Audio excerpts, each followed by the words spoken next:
Everyone loves spending time with their canine companions, but did you know, aside from the unconditional love that they offer, they can actually help you heal? Here to talk about therapy dogs is Mary Frances Morris for another edition of Canine College. Always great to have you back. Thank you. Great to see you. You brought a little friend, a furry friend with you today. This is Frankie, right? Yes.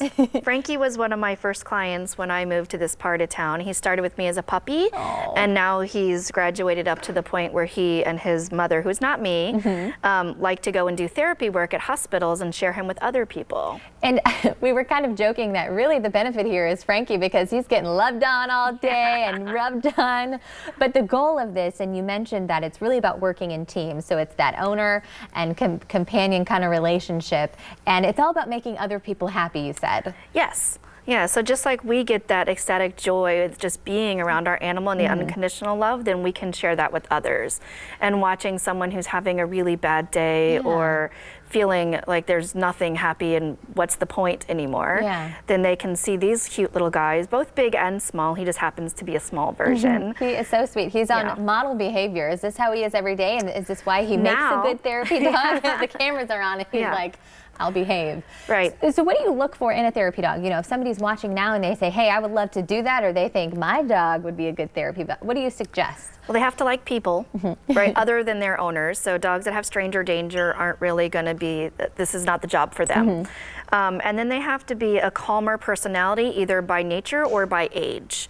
So it just depends on the individual. So I'm thinking with my 3 border collies that they're a little hyper, they're a little busy, they love to work, they might not be the best therapy dog, I'm thinking. Or you have to pick a select type of environment to take them into. Okay. A lot of control, so a good obedience space, or a lot of tricks. Like, he does know some tricks, which he's not feeling like sharing today. Today he's camera shy, that's okay. It's his first day on camera, so yeah. Right, so it just depends on how much work you want to have with your dog, and it's a lot about control and learning.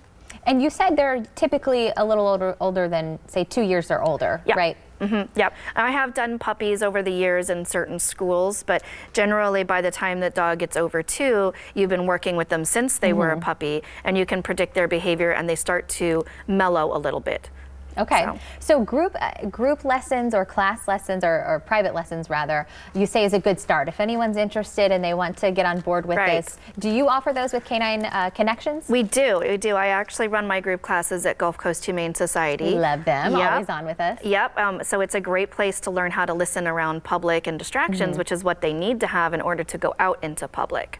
You deserve that treat. You're being so good. We also do private lessons in the home or out on location. Okay. So a lot of dogs in class are striving to be therapy pets, and it's very easy when you have a friendly little personality, and then you just have to get them to listen in that environment, which is where private lessons could also be helpful. How many classes do they typically have to take before you start seeing that behavior change? Or that is a loaded question. It really depends on the individual, the personality of the dog, and then also the owner and how much they're able to actually work with the dog.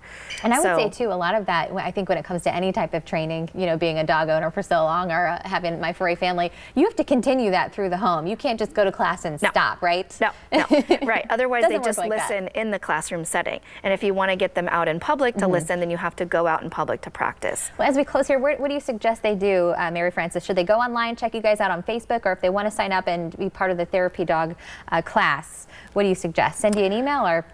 Yeah, emails are always great. Yep. And then that way I'll usually respond and set up a phone call, and then we can go over and then meet the dog in person and see where they are now and then what goals are possible in the future. And again, it's really about changing the lives of others, which is why I love it. You know, the dog certainly is going to benefit because they get loved on and rubbed on all day, but it's about bringing happiness to those, you know, maybe it's people in nursing homes or hospitals or those types of situations. So if you want to be a part of it, check them out online. Thanks for coming back for another edition of Canine College. Bye, Frankie. You did good. Good boy. Good boy.